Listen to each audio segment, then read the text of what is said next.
Hi everyone, welcome back to my channel Tanya Singh. And आज हम लोग करने वाले हैं क्लास 12th के पॉलिटिकल साइंस का जो हमारा चैप्टर है which is and of bipolarity. Right, इधर हम लोग डिसइंटीग्रेशन ऑफ सोवियत यूनियन को बेसिकली हम लोग कंटिन्यू करने वाले हैं।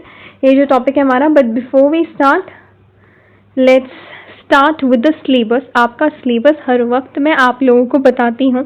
सो अकॉर्डिंग टू दिस सेशन आपके सिलेबस में एंड ऑफ बाइपोलैरिटी चैप्टर दे रखा है। इससे पहले एक कोल्ड वॉर का चैप्टर था जो कि कट हो चुका है। तो इसके अंदर आपका है डिसइंटीग्रेशन ऑफ सोवियत यूनियन, जो कि बेसिकली आपकी chapter number 2 and of bipolarity में से आएगा। उसके बाद आपका है सेकेंड टॉपिक यूनिपोलर वर्ल्ड, जो कि आपका चैप्टर नंबर 3 यूनिपोलर वर्ल्ड से आएगा। और उसके बाद middle east crisis, Afghanistan, gulf war आपको मिल जाएगा आपके चैप्टर नंबर 3 में। ठीक है, फिर democratic politics and democratization, commonwealth of independent states, 21st century Arab spring, ये जो है आपको मिलेगा। कुछ तो एक्स्ट्रा मटेरियल है जो आपको कहीं से नहीं मिलेगा, I am going to provide you. Plus आपका जो एनसीईआरटी के द्वारा जो रिसोर्सेज एंड मटेरियल्स भेजे गए हैं थ्रू, वो हम लोग करेंगे। तो बेसिकली इसके अंदर हमें chapter number 2 plus chapter number 3 इनको कंबाइन कर दिया गया है और एक ही चैप्टर में डाल दिया, और कुछ भी नहीं हुआ है और कुछ टॉपिक्स ऐड अप हुए हैं। Everything you are free. ठीक है, बीइंग अ वेटरन, क्योंकि ये जब सिस्टम पहली बार एस्टेब्लिश हुआ था तो it was our batch of 2021, we have passed it, we are that corona batch और पेंडेमिक बैच। ये सारे टॉपिक्स जो है मैं वहाँ से आपको कवर करवाऊंगी। न्यू सेंटर ऑफ पावर पे ऑलरेडी वीडियो बन चुकी है। ठीक है, आप जाके देख लीजिए। All the topics have been covered up with the value addition material. And contemporary South Asia भी आपका करवाया हुआ है मैंने, सो देख लीजिएगा। एंड लास्ट ग्लोबलाइजेशन चैप्टर भी करवाया हुआ है। रहता है आपका ये जो चैप्टर्स है वो आने वाले दिनों में we are going to complete it. So let's start our system. तो इनिशियली आपकी बुक की हेडिंग के पेजेस पे कुछ ऐसे पिक्चर्स हैं। ये कोई वॉल है जिसके अंदर होल क्रिएट कर रहे हैं लोग, और ये देखिए ये वॉल है जिसको ब्रेक कर दिया गया है यहाँ से, और ये इतनी बड़ी वॉल थी। तो ये क्या है, ये बेसिकली क्या है, ये बर्लिन वॉल है। बर्लिन वॉल आप because of you people have not, आपके चैप्टर नंबर 1 कट हो गया है which was a cold war. ठीक है, so I'll request everyone to read at least chapter number 1. सिर्फ रीड करना है, उसमें से कुछ भी नहीं आएगा, जस्ट टू अंडरस्टैंड क्या सिनेरियो था। बट फॉर ऑल दोज जिन्होंने नहीं किया, let me tell you in a quick revision क्या था। बेसिकली जब सेकेंड वर्ल्ड वॉर ख़त्म हुआ था 1945 में, उसके बाद 2 सुपर पावर एमर्ज हुए। एक यूएसएसआर, जिसके बारे में हम लोग पढ़ेंगे, जिसको सोवियत यूनियन भी कहते हैं, और दूसरा USA, United States of America. इन दोनों के बीच में एक कोल्ड वॉर हुई थी। Cold in the sense that कोई मतलब हॉट वॉर की तरह जो है लड़ाई झगड़े, लार्ज स्केल बॉम्बिंग और अटैक नहीं हुए थे। कोल्ड वॉर थी जस्ट मतलब कि छोटे मोटे कन्फ्रंटेशंस, कॉम्पिटिशंस होते रहते थे फॉर आइडियोलॉजिकल रीजंस। ये कह रहा था कि भाई capitalism is good, and USSR कह रहा था कि सोशलिज्म इज गुड। तो उस पर इन लोगों की लड़ाई हुई थी। Plus it was for the power, क्योंकि जब 2 सुपर पावर्स हैं तो दोनों में से कोई एक जो है अल्टीमेटली जो है वो सुपर पावर बनना चाहता है दूसरे वाले को हटाकर। तो बर्लिन वॉर जो है वही उसी का सिंबल था। जर्मनी था, पूरा जर्मनी, उसके बीच में ये बर्लिन वॉर खड़ी कर दी थी। जो ईस्ट साइड के लोग हैं वो ईस्ट जर्मनी जो है वो यूएसएसआर के साथ है, और जो वेस्ट जर्मनी है वो यूएसए के साथ है। तो यही था, ये बेसिकली बहुत बड़ा सिंबल था कैपिटलिस्ट और कम्युनिस्ट वर्ल्ड में, क्योंकि जो यूएसए वाली साइड था, वेस्ट वाली साइड, वो कैपिटलिज्म को डिनोट करता था, और जो ईस्ट वाली साइड था वो सोशलिज्म को, जो मैंने आपको बताया। तो ये 1961 में बनाई गई थी, 150 किलोमीटर्स की। 28 ईयर्स बाद नवंबर 1989 में इसको हटा दिया गया, क्योंकि जर्मनी यूनिफाइड हो गई, और यूनिफिकेशन के साथ ही क्या हुआ कि सोवियत यूनियन जो है वो डिसइंटीग्रेट हो गया। ठीक है, अब ये जो सोवियत यूनियन डिसइंटीग्रेट हुआ है, इसकी जर्नी को हम लोग आज पढ़ने वाले हैं। इस डिसइंटीग्रेशन ऑफ सोवियत यूनियन में वो जो डिसइंटीग्रेट हुआ और उसके बाद एक ही सुपर पावर बच गई विच इज़ यूएसए। तो उस टाइप ऑफ वर्ल्ड को हम एक्चुअली में यूनिपोलर वर्ल्ड बोलते हैं। बाइपोलर मतलब दो पोल्स हैं, यानी कि 2 सुपर पावर हैं। वेराज यूनी का मतलब क्या होता है, 1। तो unipolar means 1 pole is there, right, 1 super power is there. यहाँ पे देखिए people are making tiny hole, और दूसरे में उन्हें फ्री मूवमेंट करने को दी है। और ये 1989 से पहले जो बर्लिन वॉल थी, इस पे था। सी माई एम इज दैट आपको सारे क्वेश्चंस, आपको जो है आपको बुक पढ़ने की 100% जरूरत नहीं पड़ेगी। जितने भी क्वेश्चंस थे वो सारे कवर हो चुके हैं, ठीक है, जितने भी बन सकते थे मैक्सिमम टू मैक्सिमम। इसके बाद आप कोई भी रिफ्रेशर उठा लीजिए, you will be able to solve all the questions. That is my advice to you इसको पढ़ने के बाद। प्लस अगर आपको ये स्लाइड चाहिए तो वो आपको मेरे टेलीग्राम चैनल पे मिलती है। टेलीग्राम चैनल का लिंक आपको डिस्क्रिप्शन में मिल जाएगा, वहां पर जाइए और क्लिक करके आप मेरे टेलीग्राम चैनल को ज्वाइन कर सकते हैं। चलिए देखते हैं सोवियत सिस्टम बेसिकली क्या था। एक तो यूएसए का था जो मैंने आपको बताया कैपिटलिज्म पर बेस्ड था। सोवियत सिस्टम क्या था? सोवियत सिस्टम का फुल फॉर्म है, ये तो शॉर्ट फॉर्म है यूएसएसआर, यानी कि union of Soviet socialist Republic. Full form definitely board पूछता ही है। ये जो है सोशलिस्ट रेवोल्यूशन हुआ था रशिया में, सोशलिज्म। अब ये सोशलिज्म एक आइडियोलॉजी है, इसके कुछ फीचर्स होते हैं। इस आइडियोलॉजी को मानने वाले लोग कई फीचर्स को मानते हैं, वो देखेंगे। ये लाया कौन था? बोल्शेविक रेवोल्यूशन लाया था व्लादिमीर लेनिन, ठीक है। ये एक रेवोल्यूशनरी लीडर है और ये जो है बहुत ज़्यादा सोशलिज्म एंड कम्युनिज्म के फील्ड में इंस्पिरेशन माने जाते हैं, राइट। तो ये रेवोल्यूशन था आइडिया ऑफ सोशलिज्म के थ्रू। ये कैपिटलिज्म के अगेंस्ट था, ठीक है। एक एगैलिटेरियन सोसाइटी बनाना चाहता था, मतलब इक्वल राइट्स फॉर ऑल, ठीक है। इसके अंदर मेनली जो है ये बहुत ही बड़ा अटेम्प्ट था in the human history to abolish the institution of private property. बहुत इंपॉर्टेंट है, इससे क्वेश्चन आ सकता है कि बिगेस्ट अटेम्प्ट क्या था, राइट। इसके अंदर हम लोग कॉन्शियसली सोसाइटी को इस तरीके से डिजाइन करते हैं कि सभी को इक्वलिटी मिले। अब देखिए दो बेसिक फीचर रहते हैं इसके। पहला है कि स्टेट को सबसे इंपॉर्टेंस दी जाती है। इसके अंदर क्या होता है, सोवियत सिस्टम में जितनी भी बड़ी बड़ी इंडस्ट्रीज होंगी आपकी, जितने भी बड़े बड़े आपके रेलवेज हो गई, इलेक्ट्रिसिटी हो गई, जितनी बड़ी इंडस्ट्रीज है, जितना लैंड, बड़े बड़े लैंड है, उसकी ऑनरशिप हम किसको देंगे? स्टेट को। In a international politics, I am telling you, in the international politics state का मतलब कंट्री होता है और नेशनल पॉलिटिक्स में स्टेट का मतलब स्टेट होता है। इस चीज़ में कभी भी कोई भी बच्चा कंफ्यूज नहीं होगा। It is out of the box knowledge to you, तो इस चीज़ को याद रखिएगा। सो दो बेसिक फीचर हैं इसके। फर्स्ट, वो स्टेट को बहुत इंपॉर्टेंस देता है, सारी ऑनरशिप स्टेट के पास रहेगी। दूसरा, वो पार्टी को बहुत इंपॉर्टेंस देता है। सोवियत सिस्टम में कोई और पार्टी नहीं हो सकती है। एक तरीके से कह सकते हैं कि हाँ, ये एक नॉन डेमोक्रेटिक टाइप ऑफ है कि इसके अंदर सिर्फ एक पार्टी रहेगी विच इज़ कम्युनिस्ट पार्टी। कोई अदर पॉलिटिकल पार्टी नहीं रहेगी। इकोनॉमी और सारा कुछ कौन कंट्रोल करेगा? स्टेट। तो everything is state and everything is the party जो स्टेट पर जो है रूल कर रही है, कम्युनिस्ट पार्टी है। अब सोवियत सिस्टम इतना ज़्यादा एक्सपेंड कैसे हुआ? तो मैंने आपको बताया सेकेंड वर्ल्ड वॉर हो गया था। ईस्ट यूरोपियन कंट्रीज को सोवियत आर्मी ने फैसिस्ट फोर्सेस से बचाया था। आप एक स्टोरी की तरह मान लीजिए कि मतलब कि जब वॉर चल रहा है सेकेंड वर्ल्ड वॉर, उसमें बहुत सारी छोटी छोटी ईस्ट यूरोपियन कंट्रीज थे। इनका मसीहा बनकर कौन आया? इन्हें बचाने कौन आया? यूएसएसआर।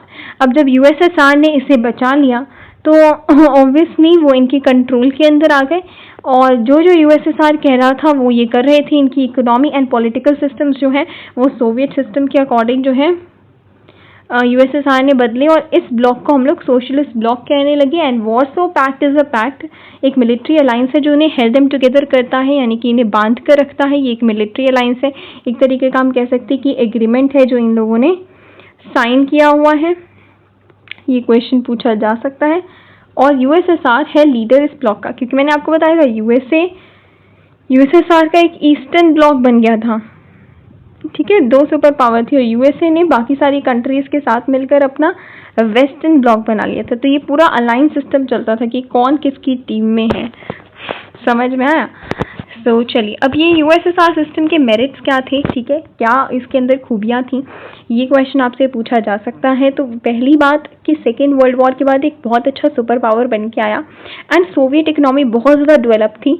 उतनी ज़्यादा डेवलप नहीं थी जितनी यूएसए की थी। यूएसए को छोड़कर बाकी पूरे वर्ल्ड में उसके बाद सोवियत की इकोनॉमी थी। सेकेंडली जो है, ये मैं फर्स्ट ऑफ ऑल मैं आपको बता दूँ, ये जो पॉइंट्स मैं लिखती हूँ 3, 4, 5 वो इसीलिए लिखती हूँ कि बिकॉज आपको याद हो जाए कि कितने पॉइंट्स थे। But I would really like to tell you that जब आप ये एक आंसर राइटिंग टिप है, इसको आंसर राइटिंग टिप की तरह लीजिए कि जब आप आंसर्स लिख रहे हैं अपने नोटबुक में तो प्लीज़ डू नॉट जो आप ये जो बुलेट्स लगाते हैं वो 1 2 3 फॉर्म में ना लगाकर इस तरीके से एरो या डॉट्स या सर्कल के फॉर्म में लगाएं, बिकॉज कभी कभी हम लोग पॉइंट को भूल जाते हैं।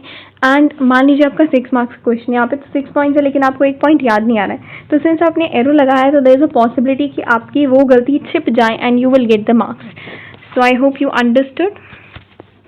सेकेंड ये है कि इनका कम्युनिकेशन नेटवर्क काफ़ी वास्ट था, काफ़ी अच्छी एनर्जी रिसोर्सेज, नेचुरली इनकी किस्मत बहुत अच्छी थी कि इनका यूएसएसआर के एनर्जी रिसोर्स बहुत सारे थे, मतलब oil, iron, steel machinery production की कोई कमी नहीं थी। ट्रांसपोर्ट सेक्टर भी बहुत ही अच्छा था, इवन रिमोटेस्ट एरियाज को कनेक्ट करता था। प्लस डोमेस्टिक कंज्यूमर इंडस्ट्री थी, यानी कि हर एक चीज़ वो खुद अपने आप बनाते थे, आत्मनिर्भर थे फ्रॉम पिंस टू कार।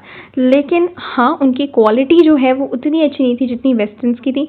एक मिनिमम स्टैंडर्ड ऑफ लिविंग हर एक सिटीज़न को मिल रहा था और गवर्नमेंट सब्सिडीज़ भी देती थी health, education, childhood, other welfare schemes में।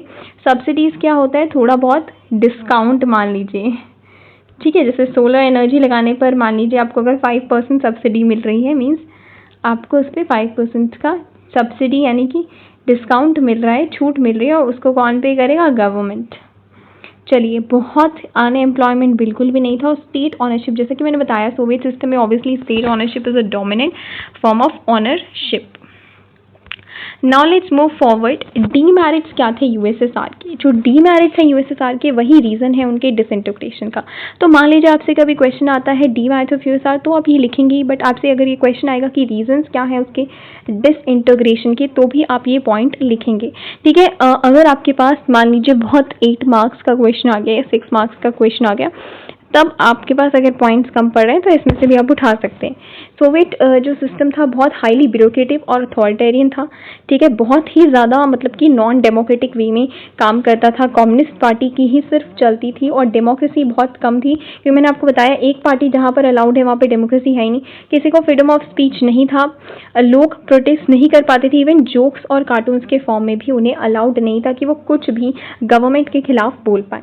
बहुत सारे इंस्टीट्यूशन सोवियत यूनियन के ऐसे थे जिन्हें रिफॉर्म की ज़रूरत थी, जैसे जो वन पार्टी सिस्टम है जो कि कम्युनिस्ट पार्टी ही अलाउड है।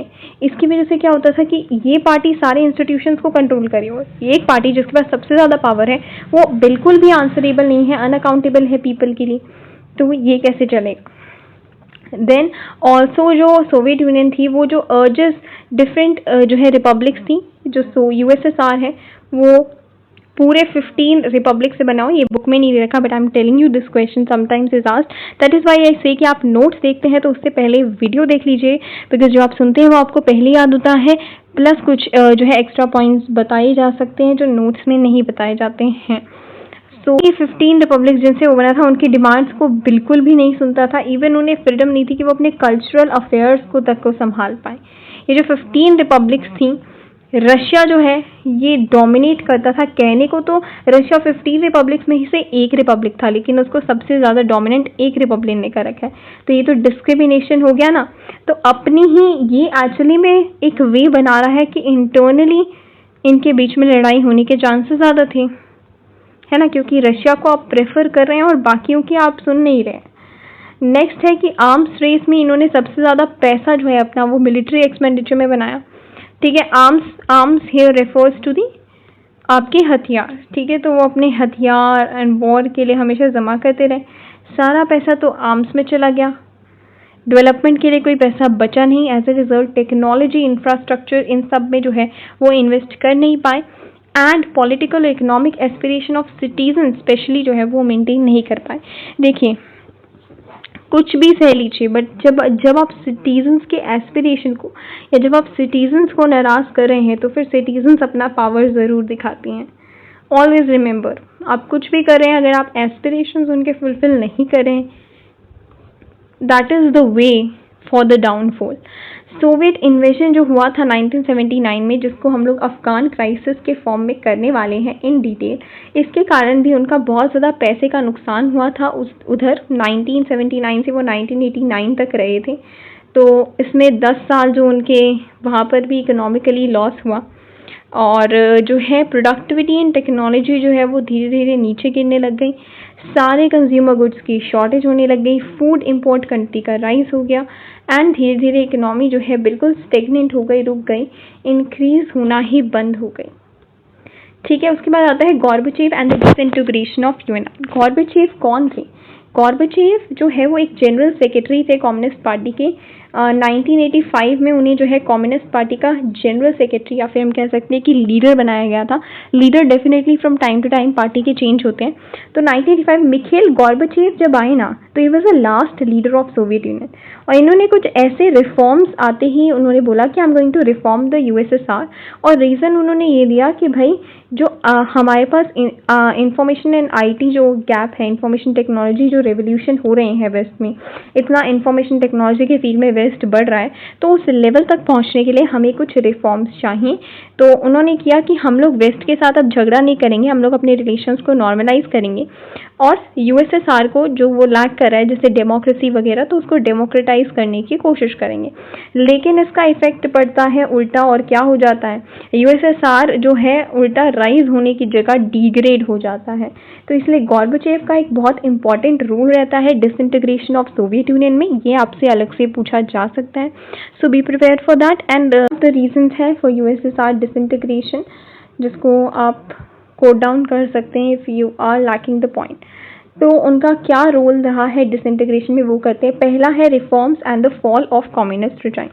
तो जनरली जो है ईस्ट यूरोपियन कंट्रीज़ जो हैं वो सोवियत ब्लॉक के पार्ट थे, और जैसे ही ये रिफॉर्म्स इंट्रोड्यूस किए गए, जितनी भी 15 रिपब्लिक्स थी ईस्ट यूरोपियन कंट्रीज जो इसका पार्ट थी, वो उसके अंदर प्रोटेस्ट स्टार्ट हो गए कि हमें यूएसएसआर से छुटकारा दे दो। वही मैंने बोला कि जब आप इंटरनली, मैंने वहाँ पे भी आपको बताया था कि इंटरनली जब आप सेटिस्फाई नहीं कर पा रहे हैं, तो वो आपका पाथ बिल्ड हो रहा है आपकी डाउनफॉल का। वही हुआ, जो सोवियत रिपब्लिक्स थी उन्होंने प्रोटेस्ट स्टार्ट कर दिए सोवियत कंट्रोल के against, and as a result जैसे कि होता था कि जो भी सोवियत यूनियन का लीडर होता था वो तोड़ जवाब देता था। जब भी प्रोटेस्ट होते थे तो इंटरवीन करता था। गॉर्बाचेव ने क्या किया, जब ये प्रोटेस्ट हो रहे थे तो उन्होंने कोई भी स्टेप नहीं लिया, कोई भी मतलब एफर्ट नहीं दिखाया to stop them, and that is why ये और ज़्यादा बढ़ते गए। और एक पर एक कम्युनिस्ट रिजाइम्स जो है 15 रिपब्लिक्स में से एक एक करके सब रिपब्लिक्स में से यूएसएसआर की गवर्नमेंट गिरने लग गई। नेक्स्ट है इंटरनल क्राइसिस इन यूएसएसआर। दूसरा रोल जो है वो ये रहा कि यूएसएसआर में ही इंटरनल क्राइसिस करवाने में जो है गॉर्बाचेव का रोल है। एक्चुअली में जो गॉर्बाचेव ने जो रिफॉर्म्स किए थे उसकी वजह से क्या हो रहा था कि डिसइंटीग्रेशन और ज़्यादा इंक्रीज हो गया। उन्होंने कुछ इकोनॉमिक एंड पॉलिटिकल रिफॉर्म्स किए थे एंड डेमोक्रेटाइजेशन करने की कोशिश की थी। तो इसकी वजह से क्या हो गया था, with in the communist party बहुत सारे लोग इसके खिलाफ थे। अंदर के लोग ही जब आपस में इंटरनली लड़ने लग जाए तो डेफिनेटली एक ऑर्गेनाइजेशन डिसइंटीग्रेट हो जाती है। और इसी में 1991 में एक मिलिट्री कूप भी हुआ। कूप क्या होता है कि जब एक ऑलरेडी इंस्टॉल्ड गवर्नमेंट को इलीगली गिराने की कोशिश की जाती है तो उसको हम लोग कूप बोलते हैं। तो एक कूप ऑर्गेनाइज किया गया जो कम्युनिस्ट पार्टी के हार्डलाइनर्स थे, और इसको अपोज करने में एक लीडर इमर्ज हुए जिनका नाम था Boris Yeltsin. He was also a part of communist party. To understand कि why we should know a rational and a reason behind everything, मैंने बोल दिया एंड आपने मान लिया। ऐसे नहीं होना चाहिए। आपके भी जो कुछ क्वेश्चंस हैं, जो डाउट्स हैं, उसको आप पूछिए। तो आप सोचिए कि क्यों within the communist party they started going against Gorbachev reforms, because वो डेमोक्रेटिक रिफॉर्म्स कर रहा था। इसकी वजह से पावर किसकी डाउन जा रही थी, इन्हीं लोगों की, और अपनी पावर को डाउन जाना वो नहीं चाहते थे। नेक्स्टली जो है independence movement in Soviet republic and role of the Boris Yeltsin. Third जो है वो ये रहा कि जो सोवियत रिपब्लिक्स थी, डिफरेंट 15 सोवियत रिपब्लिक्स, इनके अंदर एक इंडिपेंडेंस मूवमेंट चालू हो गया अपने आप में ही, एंड उसके अंदर बोरिस येल्सिन का बहुत ही इंपॉर्टेंट रोल बताया जा रहा है, राइट। तो क्या हुआ था कि जो बोरिस येल्सिन है वो रशियन रिपब्लिक से बिलोंग करते थे, एंड उन्होंने बहुत ज़्यादा अच्छा रोल प्ले किया है। जो सेंट्रलाइज कंट्रोल थी, सारे पावर यूएसएसआर के हाथ में थी, उसको शिफ्ट कर देना from the USSR to all the 15 republics, ठीक है। एक्सपेशली ये जो इंडिपेंडेंस मूवमेंट है वो यूरोपियनाइज पार्ट जो है वो इंडिपेंडेंस मूवमेंट स्टार्ट करने लग गए कि हमें सोवरेनिटी चाहिए, हमें इंडिपेंडेंस चाहिए। तो डेफिनेटली जब सिटीजन्स और एक बहुत ख़ास बात है कि सोवियत यूनियन को डिसइंटीग्रेट करने के लिए यूएसए की ज़रूरत ही नहीं पड़ी, जिसके साथ वो लड़ाई कर रहे थे। उनके खुद के सिटीजन्स ने उन्हें नीचे गिरा दिया है। So this is the most important part, और इसको क्वेश्चन में, सेंटेंस में लेकर क्वेश्चंस भी आते हैं। दिसंबर 1991 में under the leadership of Boris Yeltsin, Russia, Ukraine और बेलारूस, 3 मेजर रिपब्लिक्स थी जो यूएसआर की पार्ट थी, उन्होंने डिक्लेयर कर दिया कि सोवियत यूनियन अब से डिसबैंड है, और जो कम्युनिस्ट पार्टी है सोवियत यूनियन की वो भी बैंड है। तो वहाँ से जो है फाइनली डिसइंटीग्रेशन हो जाता है। अब इस पर एक बहुत इंपॉर्टेंट क्वेश्चन आता है कि सारे जो है इंडिपेंडेंस मांग रहे थे फ्रॉम द सोवियत यूनियन, लेकिन ऐसी 2 कंट्रीज थी जो कि नहीं मांग रही थी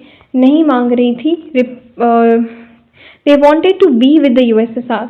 तो वो कौन सी कंट्रीज थी? Central Asian republic. Central Asian republics basically 5 countries के लिए यूज होता है, which is Turkmenistan, Kazakhstan, Uzbekistan, Kyrgyzstan and Tajikistan.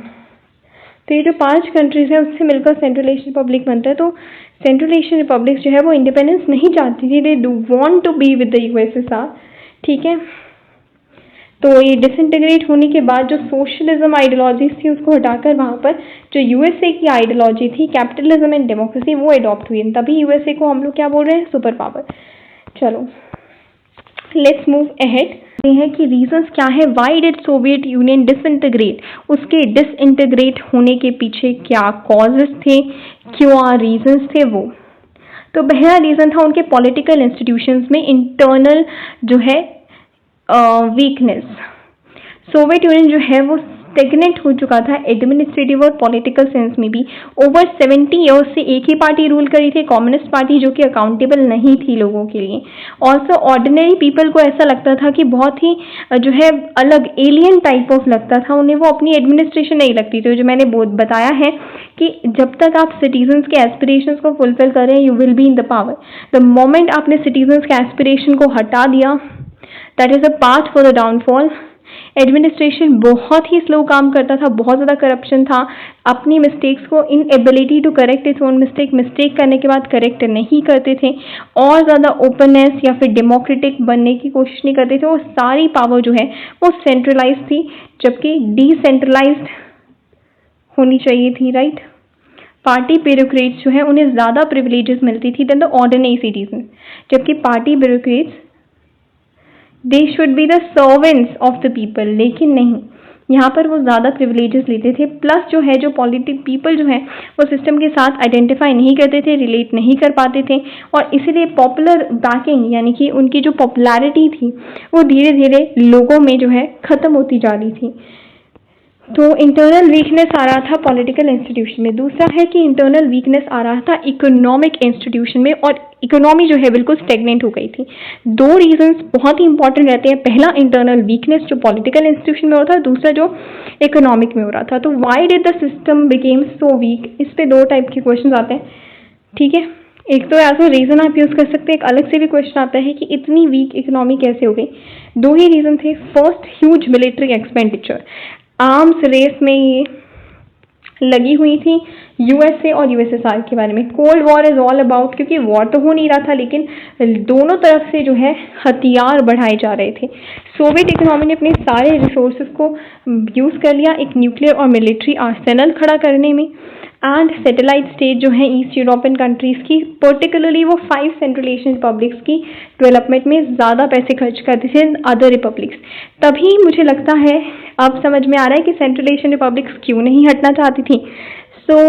बहुत ज़्यादा इकोनॉमिक बर्डन हो गया था सिस्टम में, मिलिट्री का सारा पैसा मिलिट्री में जा रहा था, डेवलपमेंट में कुछ भी नहीं लग पा रहा था। दूसरा रीज़न है कि एस्पिरेशंस ऑफ द पीपल को फुलफिल नहीं कर पाई। यहाँ पर बात को समझने की कोशिश कीजिए। एक्चुअली में यूएसएसआर अपने लोगों को बोलती थी कि वी आर द बेस्ट, हमसे ज़्यादा बेहतर कोई नहीं है, ठीक है। लेकिन with the time ordinary citizen जो हैं उन्हें समझ आने लग गया कि एक्चुअली में सबसे ज़्यादा इकोनॉमिकली एडवांस्ड कौन है? वेस्ट है, ना कि यूएसएसआर। और यूएसएसआर अभी तक हमें जस्ट चढ़ाती आई है कि वी आर द बेस्ट। वो क्लियरली जब इनइक्वालिटीज देखने लगे उनके सिस्टम और वेस्ट के सिस्टम में, तब उन्हें रियलाइज हुआ कि एक्चुअली में हम लोग बैकवर्ड हैं एंड देन उनका गुस्सा जो है वो सामने आया। थर्ड रीजन रहा है गॉर्बेचेव और उसके रिफॉर्म्स। गॉर्बेचेव अगर रिफॉर्म्स नहीं करता तो may be it might last long. तो गॉर्बेचेव ने एकदम करेक्ट डायग्नोसिस किया था प्रॉब्लम का, उसने बिल्कुल सही चीज जानी थी कि हाँ डेमोक्रेसी लैक कर रही है, जो पॉलिटिकल इकोनॉमिक रिफॉर्म्स थे उसके बिल्कुल करेक्ट थे, बट डिस्पाइट दैट वो फेल हो गया, रिफॉर्म्स काम नहीं किए। ये भी क्वेश्चन आता है कि डिस्पाइट दैट वो रिफॉर्म्स काम क्यों नहीं किए। तो उसका पहला रीजन ये रह जाता है कि गॉर्बेचेव ने अपने सिस्टम को लूज किया था। उसने इतने सारे रिफॉर्म्स दे दिए, इतने ज़्यादा रिफॉर्म्स के कारण क्या हुआ, एक्सपेक्टेशन, लोगों की एक्सपेक्टेशन गॉर्बेचेव से इतनी ज़्यादा इंक्रीज हो गई। और जब एक्सपेक्टेशंस इंक्रीज होती हैं, इंक्रीज हुई जा रही हैं, तो डेफिनेटली डिसअपॉइंटमेंट भी उतनी ही ज़्यादा होगी। आपने सुना होगा जितनी ज़्यादा एक्सपेक्टेशंस रहेंगी उतना ज़्यादा यू विल बी हर्ट। तो वही हुआ, पीपल की एक्सपेक्टेशंस को इतना ज़्यादा बढ़ा दिया। अब कई लोगों को लगता था कि गॉर्बेचेव बहुत जल्दी फास्टरली मूव कर रहा है, जल्दी जल्दी रिफॉर्म्स कर रहा है, जो कि उनके खुद के मेंबर्स को लगता था कि इतनी जल्दी जल्दी कर रहा है कि उनकी पावर बिल्कुल डाउन हो रही है। वेयर सिटीजन्स या ऑर्डिनरी सिटीजन्स को लगता था कि गॉर्बेचेव कितना स्लो है, वो इतने स्लो रिफॉर्म्स कर रहे हैं, उन्हें बेनिफिट्स नहीं मिल रहे हैं। ठीक है, तो इसी बीच में उन्होंने दोनों ही साइड से सपोर्ट को लूज कर दिया और पब्लिक ओपिनियन को डिवाइड कर दिया। ना वो घर के रहे, खुद के लोग अपोज हो गए, ना वो बाहर के रहे, क्योंकि इतनी ज़्यादा एक्सपेक्टेशंस कर दी थी कि इसको फुलफिल करना वाज इम्पॉसिबल। लोगों को बहुत स्लो लग रहा था। तो बहुत ग्रेजुअली अगर वो करते तो may be it might last, but चलिए कोई बात नहीं। तो इस कारण जो है वो सोवियत सिस्टम जो है वो पूरा कोलैप्स हो गया। Fourth reason was rise of nationalism. इसी के साथ क्या हुआ कि लास्ट इमीडिएट रीजन, अगर आपसे पूछा जाए कि last final most immediate reason USSR के डिसइंटीग्रेट होने का क्या है, तो वो है राइज ऑफ नेशनलिज्म। तो गॉर्बेचेव के रिफॉर्म्स के साथ साथ एकदम से जो है देशभक्ति और सोवरेनिटी और इंडिपेंडेंस जैसे इशू स्टार्ट हो गए 15 सोवियत रिपब्लिक्स में। अभी तक तो they were happily under the control of the USSR, लेकिन जैसे ही इकोनॉमिकली या पॉलिटिकली सिचुएशन का उनको रियलाइज हुआ तो सब में एक अचानक से ही एक जो है सोवरेनिटी की फीलिंग बढ़ गई और इंडिपेंडेंस की फीलिंग्स बढ़ गई। They want to get independent. Russia, Baltic republics पर क्वेश्चन आता है कि बाल्टिक रिपब्लिक्स की 3 कंट्रीज का नाम बताइए, तो that is Estonia, Latvia, Lithuania. So this was there. मैंने आपको बताया था कि इंडिपेंडेंस मूवमेंट स्टार्ट हो गए थे ऑल ओवर द कंट्री कि हमको यूएसएसआर से इंडिपेंडेंट चाहिए। तो एकदम से राइज ऑफ नेशनलिज्म भी फोर्थ रीजन है for the disintegration, most immediate reason है। अब इस पर जनरली राइज ऑफ नेशनलिज्म पे एक और सब क्वेश्चन बनकर आता है। There are 2 views regarding nationalism. कई लोग कहते हैं कि नेशनलिस्टिक फीलिंग्स जो हैं वो through out the history of USSR रही हैं। ऐसा नहीं है कि जब ये लास्ट रीजन या लास्ट या इमीडिएट रीजन था, through out the USSR nationalism की फीलिंग्स थी लोगों के अंदर। वेयर एज दूसरा विंग ये कहता है कि नहीं, नेशनलिस्ट फीलिंग्स जो है वो पहले से नहीं थी, वो इमर्ज हुई है गॉर्बेचेव के रिफॉर्म्स करने के बाद, इतनी छूट देने के बाद लोगों को, तब जाके वो बनी है। तो जो नेशनलिस्ट फीलिंग्स है through out the history of USSR वाला जो पॉइंट है वो ज़्यादा रियलिस्टिक लगता है, क्योंकि जब हम देखते हैं कि सोवियत यूनियन जो है वो इतना डाइवर्स है और उसका साइज देखते हैं और उसके इंटरनल प्रॉब्लम्स को देखते हैं, सेंट्रल एशियन रिपब्लिक्स जो है बिल्कुल इकोनॉमिकली बैकवर्ड है, फिर जो यूरोप वाले पार्ट हैं वो थोड़ी सी प्रस्पेरस हैं। सो इस तरीके से इंटरनल अगर हम डाइवर्सिटी देखें यूएसएसआर की, तो हाँ ऐसा हो सकता है कि नेशनलिस्ट फीलिंग्स पहले से ही हो इंडिपेंडेंस की। और जो ये सेकंड है जो बोलते हैं कि गॉर्बेचेव के रिफॉर्म्स के बारे में आई हैं या तब जाकर स्पीड अप हुई हैं, कि गॉर्बेचेव ने इतना, वो ये रीज़न देते हैं गॉर्बेचेव ने इतना ज़्यादा डिससेटिस्फैक्शन कर दिया कि गॉर्बेचेव के रिफॉर्म से के डिससेटिस्फैक्शन के कारण या उससे परेशान होकर फिर जो है they want to get independent. पहले वाली जो गॉर्बेचेव से पहले जो है they were not having such kind of feelings, right. तो जो भी रीज़न हो, जो यूएसएसआर है वो डिसइंटीग्रेट हो गया। ठीक है, सबसे ज़्यादा जो नेशनल अनरेस्ट था वो लोगों को लगा था कि सेंट्रल एशियन रिपब्लिक्स में होगा, क्योंकि वो एथनिकली और रिलीजियसली डिफरेंट है from the rest of the Soviet union Republic से थोड़े अलग थे सेंट्रल एशियन रिपब्लिक, रिलीजियसली भी और एथनिकली भी और इकोनॉमिकली भी बैकवर्ड थे than other Soviet Union people. तो सबसे ज़्यादा ये एक्सपेक्ट किया जा रहा था कि नेशनलिस्टिक अनरेस्ट या nationalistic feelings central Asian Republic में दिखेंगी। लेकिन मैंने आपको बताया सेंट्रल एशियन रिपब्लिक्स जो है they do not want to get independence. तो ये कैसे हो गया? रीज़न वॉज दैट कि जो अदर यूरोपियन कंट्रीज थी वो प्रोस्पेरस पार्ट थी, जो बाल्टिक एरियाज थे, यूक्रेन था, जॉर्जिया थी, ये प्रोस्पेरस रीजन थी, बैकवर्ड नहीं थे।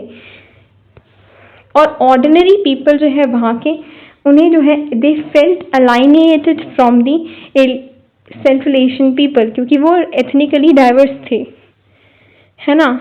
तो दैट इज़ वाई उन्होंने इंडिपेंडेंस स्ट्रगल किया just to move away from central Asian republics.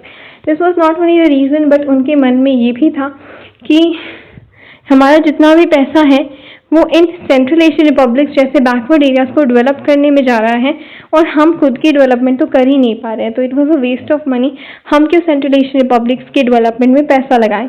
तो ये दो रीज़न थी। ये सोवियत यूनियन की टाइमलाइन है जो आपकी बुक में भी दे रखी है। ये टाइमलाइन आपको लर्न करनी है, ठीक है। प्लस ये रहा आपकी बुक में जो है ये 6 आपको पिक्स दिख रही होंगी।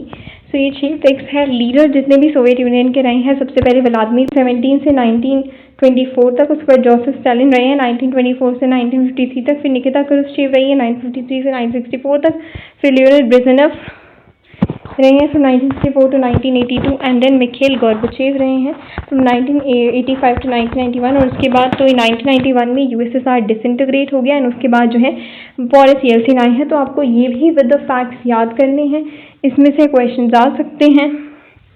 बहुत लेस चांसेस हैं क्वेश्चन आने की, but if you are someone जिसको फुल मार्क्स चाहिए तो आप ये याद कर लीजिएगा। इफ़ यू आर समवन कि आपका सिलेबस पूरा नहीं हुआ है तो इसका जो है एक बार बैक बर्नर पे रख सकते हैं और उसके बाद इसको कर सकते हैं। This that's it for the video. Part 2 में हम लोग करने वाले हैं। आज हमने इसी पे छोड़ा है कि कॉजेस क्या रहे हैं डिसइंटीग्रेशन के, क्यों डिसइंटीग्रेट हुआ। अब हम आगे ये पढ़ेंगे कि डिसइंटीग्रेशन के कॉन्सिक्वेंसेस क्या रहे, रिजल्ट क्या रहे in the part 2 of the video. Plus हम लोग करने वाले हैं शॉक थेरेपी के बारे में और कॉन्सिक्वेंसेस ऑफ शॉक थेरेपी के बारे में। So till then that's it for the video. Care of yourself. Have a nice day. Meet you in the part 2 of the video.